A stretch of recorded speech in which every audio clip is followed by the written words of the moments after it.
GenAI actually is able to ideate, to come up with ideas that are at least as creative as human ideas. But there's a but. GenAI is able to come up with ideas that are highly creative. The ideas tend to be a bit homogeneous. If all the founders use GenAI to come up with ideas, the ideas will tend to be pretty similar to each other. You're listening to 0 to 1, the podcast where future unicorns get a start. Every week, we sit down with the founders actually building, the ones turning scrappy ideas into real-world companies. No fluff, no cliches, just raw insights, hard lessons, and the playbooks that VCs and top operators don't share publicly. We're your hosts, Jonathan, Matteo, and Gary, three friends obsessed with turning 0 into 1. Ready to build something legendary? Let's dive in. Hi everyone. Today we're joined by Olivier Toubia, a professor from Columbia Business School on innovation in AI. Is that right? Yes. How are you doing? He studies how AI is changing the way founders generate ideas, build products, and make decisions, also through synthetic data, which is a subject we'll talk about later. And in this episode, we will break down strategies on how to build GenAI startups, a MOAT, and how to bridge the gap between academia, innovation, and industry, which are the common pitfalls. And there are also the common pitfalls to avoid when using AI tools, whether it be at school or in the company, and so much more. Thank you so much, Olivier, for joining us. Pleasure. How are you doing? In this beautiful office of our business school, CBS. So just before we start, can you maybe introduce yourself for our audience who doesn't know you yet? Yeah, thank you. Hi, nice to meet you. So I'm Olivier Toubia. I'm a marketing professor here at Columbia. I've been here for 22 years, and I've been studying AI and marketing for about 27 years now. I started when we were trying to adapt online questionnaires using the internet. And so since then, I've been interested in trying to bring AI and data and modeling to consumer preferences, behavior choices, mostly interested in creativity and idea generation. So I'm interested at the intersection of innovation and AI. In the last 2-3 years with GenAI, I've moved a lot of my research in that space. So both in terms of synthetic data, trying to predict how people behave, what are their preferences, using GenAI, and also creativity and coming up with new ideas, leveraging GenAI. But talking about new ideas, for our audience who is curious about launching a new generative AI, how to leverage generative AI to launch or create their ideas, what do you think will be the best way for them to? So for many years, many people felt that AI would never be able to really be creative. That's only humans would be able to really create. It's almost like a divine act of creation, like coming up with something out of nothing. But actually, we've seen with GenAI that that's not true. GenAI actually is able to ideate, to come up with ideas that are at least as creative as human ideas. But there's a but. A lot of research has shown that even though GenAI is able to come up with ideas that are highly creative, the ideas tend to be a bit homogeneous. So there's a lack of diversity in the ideas, which means that if all the founders use GenAI to come up with ideas, the ideas will tend to be pretty similar to each other. So there's a loss of diversity. And so that's one thing to be mindful of. Actually, I've been doing research on this with some of my colleagues. How do we get GenAI to capture more diversity in the ideas? And so it might be simply giving a bit of background to prompt the AI to explore some maybe unusual spaces. So maybe tell a bit about yourself, your background, who you are, the type of needs you're trying to solve, to get the tool to ideate in one particular domain. And also using a chain of thought prompting to really try to be a partner with the AI to get maybe get an initial idea from your LLM, and then ask maybe to refine, ask for a few ideas, try to ask to distinguish the ideas. So there's prompting ways also to get more diversity from the ideas. But yeah, definitely it could be a source of ideas. Again, just it's not necessarily a competitive advantage because everyone has access to the same tools. So you want to use it in a way that will be personalized to make sure that the ideas really reflects your own skills and the type of product you want to build. Mm-hmm. But when you say generate ideas, but if everyone generates the same ideas, how do you build a moat in the market and make sure that you're separate or you can be different from the market? Yes. Yeah. So again, so at the ideation stage, definitely, you can try to you can prompt the AI with some unique context that is maybe. So I mean, what we find is that if you just so if you create synthetic agents that are coming up with ideas, they will tend to come up with similar ideas. But if you create personas that capture different backgrounds, they will come up with different ideas. So maybe one persona, 45-year-old librarian who's interested in stamp collection, and another one is a 25-year-old skateboard, professional, whatever. So if you give a bit of context, the ideas will be a bit more different. So if you're trying to come up with an idea, maybe putting a little bit of yourself in the prompts and explaining the unique need that you're trying to address, maybe your background, maybe something unique that will make your idea different from just prompting the LLM, just, hey, give me an idea for a new app, giving a little bit more of human context, and also being able to use your judgment to then refine the idea and use the LLM as a partner in the ideation process, not just take the idea as given. It's so easy to just ask the LLM, give me 10 ideas for a new app, for example. But then everyone will get the same 10 ideas. So you want to really customize. So that's more on the ideation phase. And then, of course, in terms of developing the actual company or the actual app, there's, because it's so easy now to build with AI and vibe coding, that's a bit less of a barrier to entry. So there's a few possible ways in which you can differentiate yourself. One of them is going from prototype to product. That's actually becoming a bit more of a bottleneck. It used to be that getting the prototype was the hard part. Now it's more going from the prototype to the product. So being able to build something that's scalable, that's good product market fit, is still, I think, still requires a lot of work, and that could be a source of differentiation. Of course, if you can build your tool around proprietary data, that's also always a plus. Maybe there's a unique data set. You have transcripts on customer service calls from a given company, or maybe you have, access to a curated set of articles. So that could also be a source of differentiation. And then also, of course, also yourself having vertical knowledge. So maybe you want to do a health app if you have a doctor on your team, if you want to do a legal app, if you have a lawyer on your team, having someone with a human expertise who's really going to be able to understand the needs of the market and really build the most powerful app possible. So these are some ways. And then, of course, there's always the speed to market and UI UX. Being the first with the cool UI UX can already position you as the first mover, and then that could also be a source of advantage.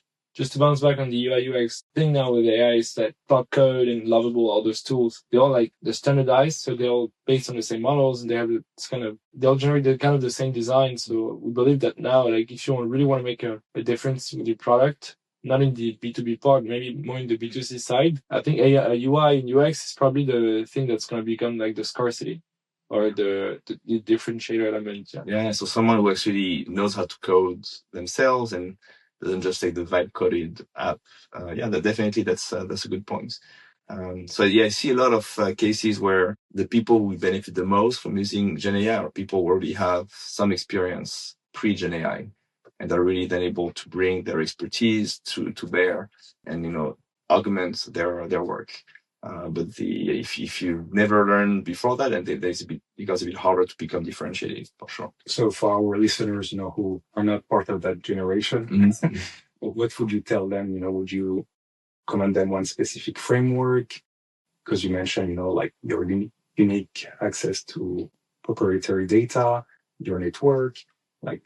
What should they think about when they desire to create something great? Yeah. I think there's no single recipe, but I would say Gen AI, it's interesting to think about the distinction between personal productivity and then business value. In terms of personal productivity, there's no question that Gen AI makes us more productive. Everyone can code, design, create videos, summarize long documents, write poetry, solve mathematical problems. So each individual is more productive. Just like a car makes you move faster between point A and point B. So that's great. But how does this translate into actual business value? Again, just like a car moves you faster, but if everyone else has a car, then no one is going to pay you a premium for having a car because everyone has the same tools. So same thing with AI.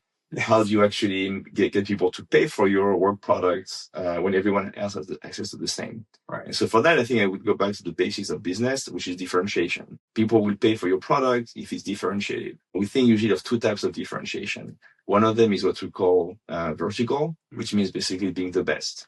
So, using AI to perform better than AI agents and better than other humans with AI agents. And so that requires really developing skills and expertise. And so it's true that if you're kind of a newcomer in the space, it might be hard, but kind of really learning, the details. And this goes back to this vertical knowledge, learning the details of the craft in your industry, understanding, how the best products are built, and really having this ability to offer a product that is better than all the other products using human inputs. Because AI doesn't know everything. There's a lot of knowledge out there that is not captured in the LLMs. That's tacit knowledge, and that's something that you learn as a human by actually doing. So that's vertical, just basically trying to be the best, being better than other humans and also better than AI agents. And then the other one is horizontal, which is being unique. So this is really having a unique point of view, unique personality, unique take on things. And so that's, again, Gen AI is great, but it's one big model that combines everything together. But humans, actually, we're each different. And so we each have our own background, skills, expertise, personality. And so if you can use AI to express that and express what's unique about you and your own points of view, that could also be a way of differentiating yourself just by being different, being unique, having a unique voice. So I think these are two, principles, I would say, in general. I don't know if it applies to every case, for every person, but these are, ways to think about using AI not just to be more productive, but also to be differentiated in the markets. Whether it's the job market or the startup market, just being able to stand out. And so what you're saying is being unique helps you have a competitive advantage in your product, you mean?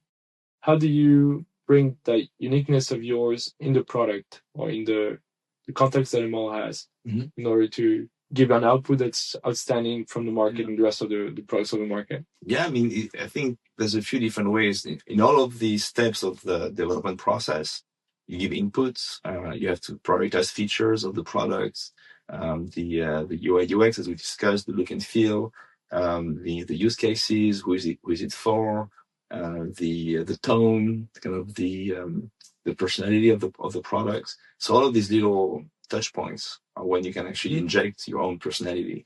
And how do you make a cool product that stands out as opposed to something that just is off the shelf from the whatever app? So yeah, it's really through the whole process from identifying the need and the opportunity, coming up with the idea, developing the prototype, how to market the products. So I think really having your creative voice in the process could help. So should you leverage AI for all those steps, or should you first use your, critical thinking to create strategies to not be too dependent on AI?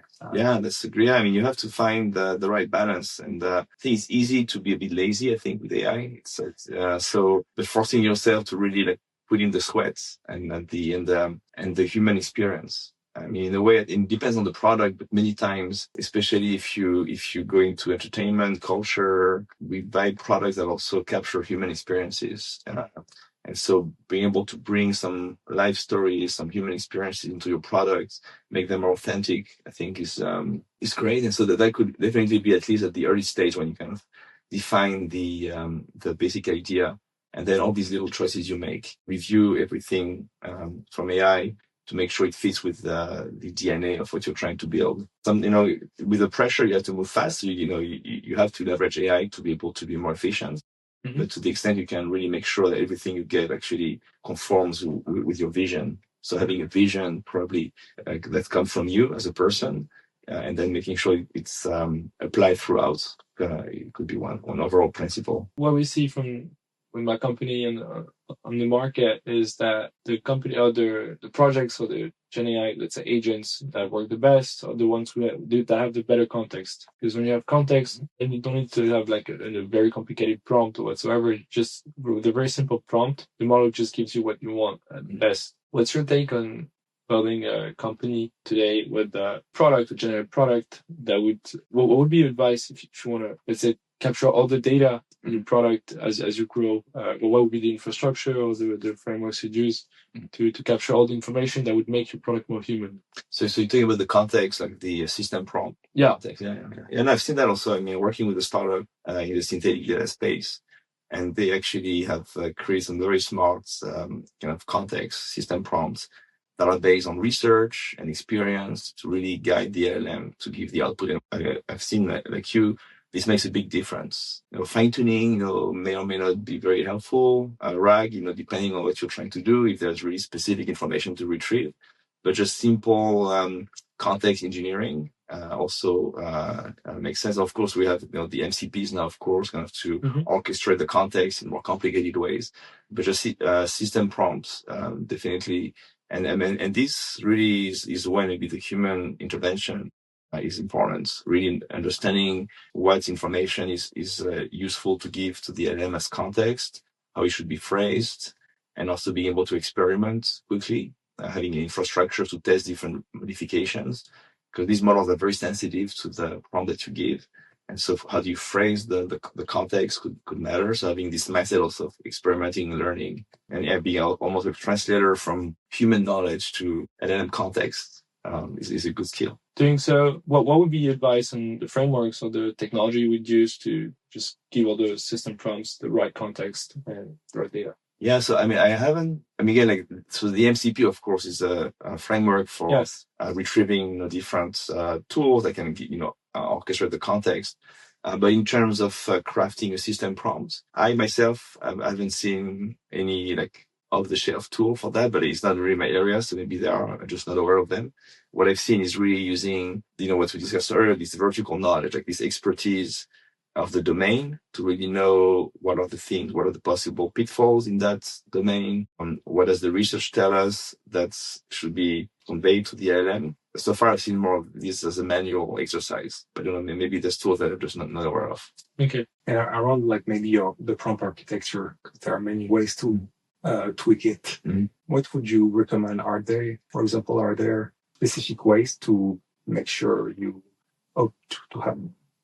have your best results instead of having to tweak it 10 times or 100 times? Yeah. No, the thing is, so there's the architecture of the system prompt, and then also the chat itself, the interaction. And here I think there's something I think people don't like to acknowledge, but the LLMs are very sensitive to how you phrase the prompts. I have done some research actually a couple of years ago, showing how if you have a simple multiple choice question, just the way you order and label the options, ABC versus CBA, 1, 2, 3, and then how you order them has a huge impact on the response from the LLM. Mm-hmm. And actually, this is still true even with the most recent LLMs. So I teach a class, GenAI for Business, in which we have students experiment lots of different prompts, asking similar questions in different ways, and we consistently see that there's whether an option is labeled B and it's in the middle versus A at the top makes a big difference. So for that to be able to appreciate that, you need an API that's going to be able to actually send lots of different prompts. So I think probably you want to experiment 10 or 100 times, but not manually. So maybe you can set up an experiment on an API. And there's basically, let's say there's 5 different ways in which the prompt could differ. I'm going to try to test all the possible combinations. I'm going to send that to the API, and then I'm going to be able to capture the results and see how the changes in the prompt design affect the results. So I think that you need to experiment, just that you don't have to do it manually. Okay, so you create 5 different versions of your prompt, and you send them all to the API, and then you check out the output and ask yourself which one is the best. Yeah, for example, or maybe there's some steps in which actually, let's say you want an LLM as a judge who's going to help you pick between different options. Yes. Maybe actually you send the query 50 times with all the possible combinations of ordering and label, and you take the average response. I'm doing that in one of the project with the company.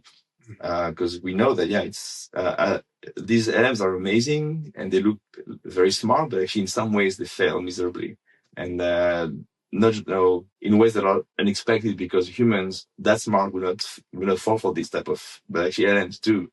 they are subject to some really weird caveats. So yeah, definitely having again an experimentation mindset, whether it's finding the best single prompt using experimentation, or if you realize actually there's no best prompt, because no matter how I ask the question, there's always going to be some aspect that are going to influence the results. In that case, just ask the same question lots of different ways, and then take the average response as the kind of wisdom of the crowd, so to speak. Answer that probably cancels out the different noise or idiosyncrasies that you will get in the different in each specific prompts. Mm-hmm. What's the moat? Like tomorrow, if you had to start a product, okay, what space would you go? And now you focus on synthetic data. Maybe you can tell us a bit more about that after. But what space would you go right now where there's like a blue ocean in terms of what has been done on the market and the models, and what would be the moat to say own a new category with a generic product today? I think there's an emerging space of physical AI,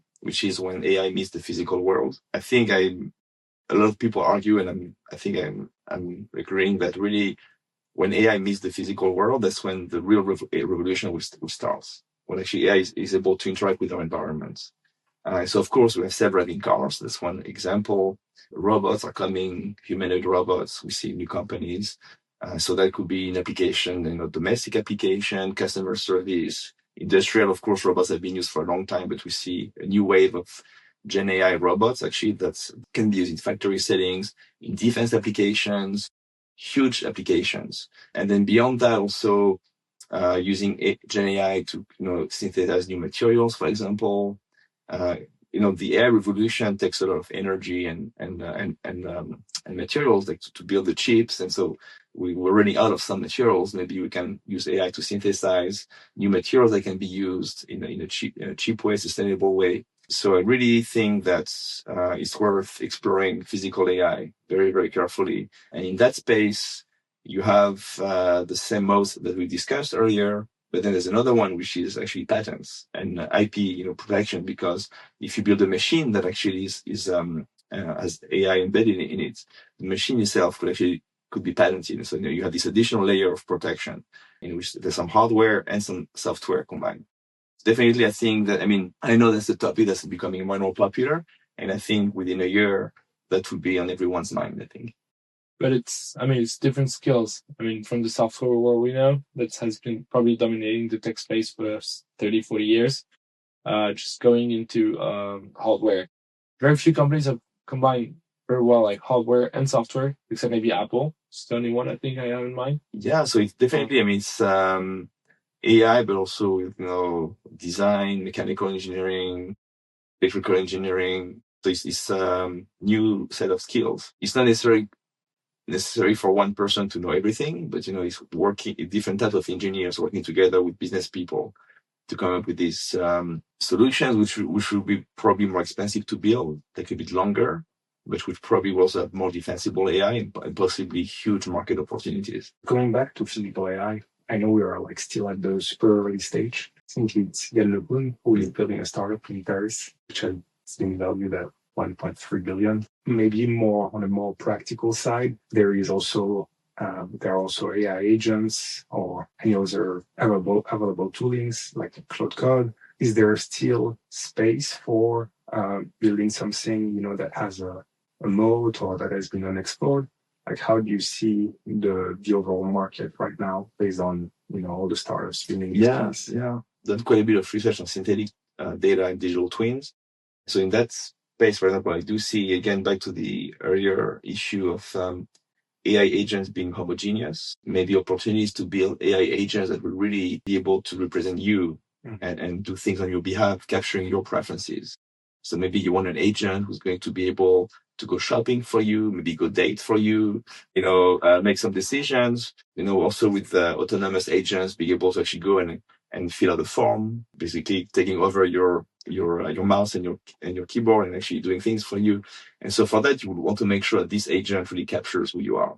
And so I think right now we're not yet at a point where it's easy to do that, because again, all of these tools are built on this single homogeneous agent. And then even though we use context to try to tell the agent that you should behave like Matteo, and this is what Matteo likes, there's still not enough diversification of the agents. So being able to build agents that really capture you, your preferences, your personality, I think is an interesting opportunity. Also, being able to give these agents a face, and maybe actually I can have a Zoom call with Matteo that actually is going to look like you talking, even though it's your agent. So the technology is already available to do that. But I think we're going to see more and more maybe of that, these applications in the like digital twins, synthetic data space. We're not there yet, and maybe take a couple of years. So I think in that case, in AI time, this is maybe a blue ocean 2 years from now or 1 year from now. If you go back to the digital twins part, maybe can you tell us and our audience what's a digital twin? What would the applications, the concrete applications of digital twins? Sure, yeah, of course. Yeah. Oh, yeah. In the business world. So digital twins are basically AI agents that are designed to capture one person's opinions, behavior. Initial application is in marketing research. So if I want to do a focus group, I want to do a survey, if you do it with human customers, it's going to be expensive, take a lot of time. Some people may be hard to reach, but if I create a twin of you and I can ask you any question, hey, what do you think of this new product? And have a conversation with you, send you a survey, that could be faster, cheaper, and even maybe better because your twin is not going to get tired. It's going to give me detailed answers. So that's a very exciting space right now in the market research area. And we've seen companies valued at around $1 billion in that space. Also predicting election results and kind of prediction markets, being able to simulate. So that's one. But beyond that, again, once you have a twin, there's agentic AI applications. Your twin can just go and represent you in different ways. There's a lot of use cases beyond market research. But basically, it's an LLM that is designed to try to mimic your behavior. How would you, maybe for our audience, how would you recommend them to build a digital twin? What are the steps? Yeah, so definitely that's something I'm working on. There's a few different ways. So you need to get data on the person to be able to rate. If I want to rate your twin, I'm going to need to know enough about you to do that. Right. So we've tried asking people long surveys and the onboarding questions, and we found some mixed results. We find that, again, the LM is not fully able to deviate from the base model to really capture each person's idiosyncratic behavior. Another approach which some people use is to have actually an AI agent interview you and have more like a casual conversation with you for like an hour or so, and then use that actually as input to create the twin. So that's something we're currently researching. You can also maybe use behavioral data. So maybe if I'm a company and I know your history with me, and maybe I even transcribe some customer service calls, and maybe I see reviews that you wrote, that could give me input data based on behavior. That's something that we're also testing. So there's a few different ways. I don't think anyone has one yet. That's still being tested. So maybe like if you have an ICP in mind for your idea, maybe an interesting strategy will be to interview them and based on that create a transcript. Okay. If you go back to maybe some advice you'd have in order to navigate through all these evolutions of AI and technology, what do you advise as an academic to like cut out the noise and just focus and like understand like what's important and what's not, which innovation is important or useful for business or which is not? What would be like your advice or your way of reflection to that kind of? Yeah, I mean, I think there's definitely a lot of FOMO. I think with AI, a lot of people very nervous. I think a lot of action is based on fear and being reactive, and the fear of becoming obsolete. And I don't think that's a very healthy motivation. I think it's more healthy to be motivated by actually more of a positive mindset, like trying to imagine the future.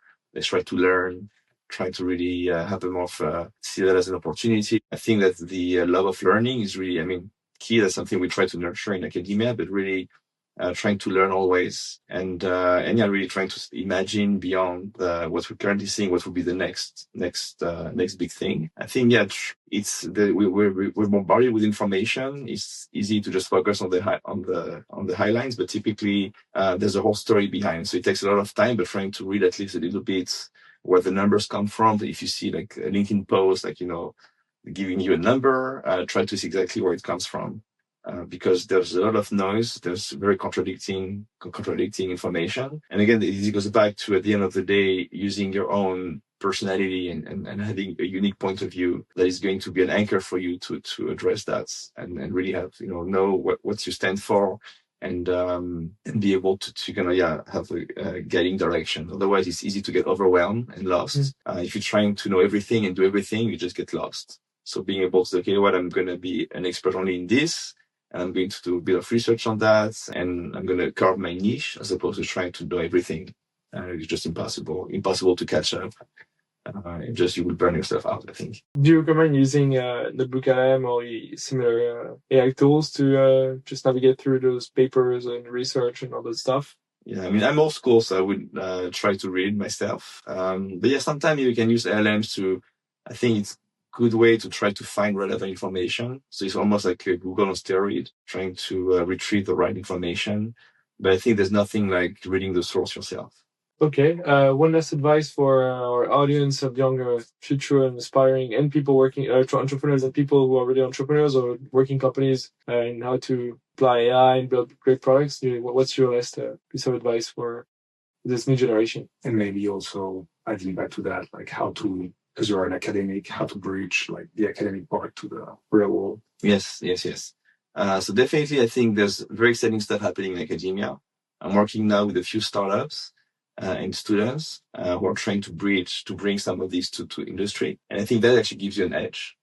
Also, if you can tell your clients that, this is based on research coming out of this university, that kind of already differentiates you. So I think being open to talking with academics on the one hand and also industry on the other, being a bridge, I think is very valuable. And this goes back to the love of learning, being open to learning. So I'm working with a startup now, for example, who is doing research. We might actually show that their product doesn't work, but they don't care. They just want to learn. So they're open to learning and just contributing to this public knowledge. So I think that's one mindset. I don't know if he's going to win, but it's definitely a way to try to bring unique knowledge into the space. Thank you so much, Olivier. You're welcome. My pleasure. It was great having you on the podcast. Everyone's going to enjoy this episode. Thank you. Thank you very much. That's it for this episode of 0 to 1. If this gave you an idea, an edge, or the courage to build, send it to your friend, founder, or your team. Follow us, subscribe, and drop us a DM if there's someone you want to hear next. Until then, keep building, keep shipping, and go from 0 to 1.